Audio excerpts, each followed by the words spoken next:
Chapter 10. The giant Godzilla had scarcely taken one step when he received two large shocks. The first was when the green Godzilla leaped high into the air and gripped the right side of his head with claws and teeth alike, while using the claws on its feet to dig into his shoulder for greater stability. But even while thrashing and trying to remove the first attacker, he saw the second slide on its tail, crashing feet first into his kneecap, forcibly bending it backwards and causing him to drop to the ground, even as the champion ran away to clear the area for his fall. The impact dislodged the green Godzilla, but allowed the defender room to slide once more, this time aiming at the giant's head. The collision dazed him, but did not knock him out, and so he retaliated, his enormous jaws engulfing most of the old champion's arm and body. But he was forced to let go as he felt a tail wrapping around his neck, strangling him, and had no choice but to use a nuclear pulse to free himself. The pulse blasted both foes away, but he realized that the small champion could simply slide once again and close the distance, so he fired his atomic ray at the smallest Godzilla.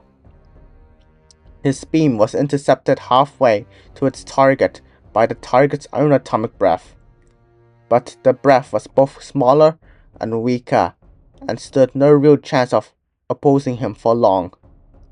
The explosion occurred much closer, and though not at point blank, and knocked the small king to the ground. Still unable to stand, the gigantic Godzilla shifted to face his other opponent, only to receive a face full of violently explosive orange radiation for his trouble.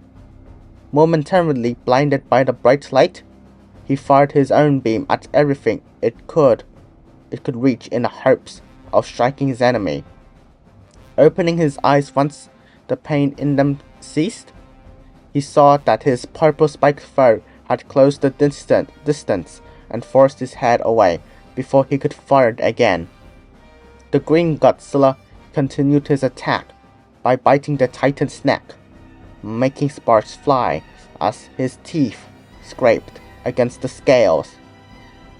Though only able to encompass half of it with his jaws, it would not matter if he could just sever a major vein or artery. But the colossal kaiju's hide refused to yield. Godzilla lashed out with his claws, attempting to pull the smaller kaiju away before it could do any real damage.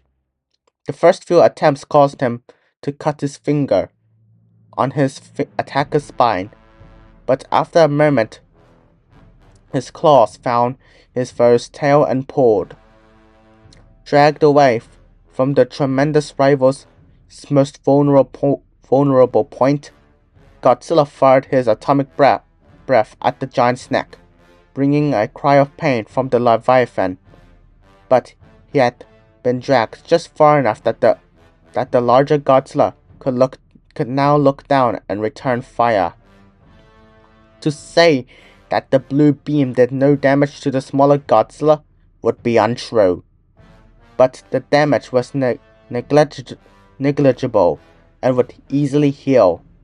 He needed a new plan, and a second blast of radioactive orange plasma gave him a new idea. Pushing himself into a kneeling position, he turned and dug his claw into both of his little green enemy's shoulder.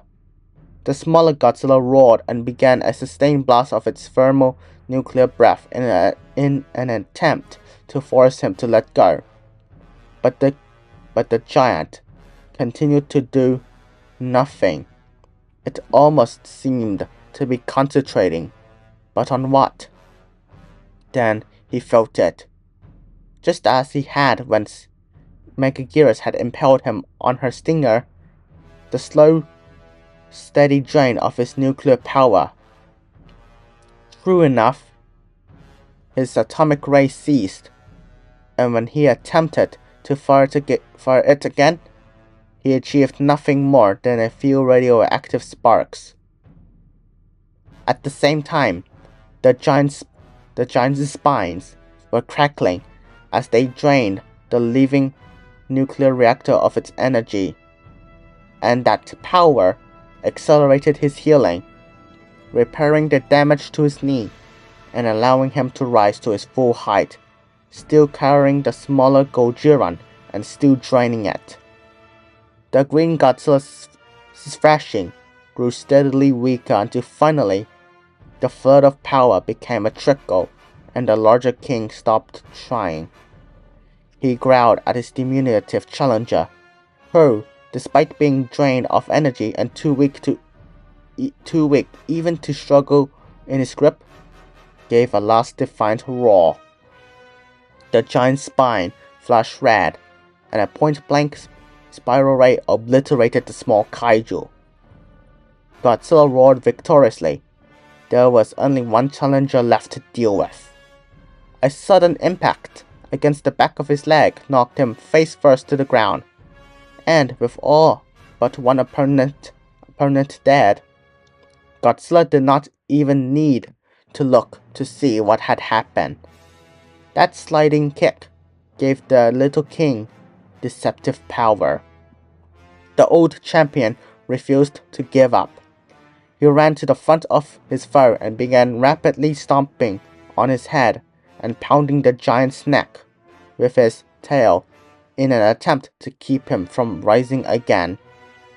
When his rise became inevitable, the hero switched tactics, rapidly punching and headbutting the enormous mutant with all of his speed and strength.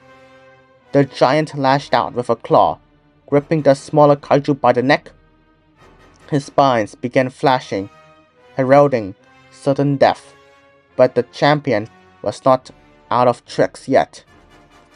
Godzilla blasted the giant's chest with a sustained atomic ray, and while it was by no means enough to kill him, the force it possessed allowed him to break free of the giant's grip and fly backwards, avoiding the thermonuclear blast by mere meters, until he ceased fire and landed some distance away. The colossal Godzilla was confused by what he had just seen, but unimpressed. All it had done was delay the inevitable. They glared at each other from across the wasteland that was once Tokyo, and both roared, one in rage, the other in defiance, but both equally loud. Godzilla fired his atomic ray, and the giant's spines flashed. The giant's beam intercepted the champion just before it could strike his neck, and after a few seconds, the energy exploded. Again, the hero fired, and again the giant's beam blocked it. Always closer to the giant before its giant, due to its ray's longer charge time. But why did he persist? Why did the champion waste his time with such a pointless exercise when he knew that his foe had a stronger breath weapon? The hero's reasoning was rather morbid. Though his final foe was the same height as King Ghidorah, he was much heavier. There was no way he could throw him. At his full height, he could not reach his enemy's head for any potentially lethal strikes. That left only his atomic breath as a means of attack. It would kill this last enemy, or nothing would.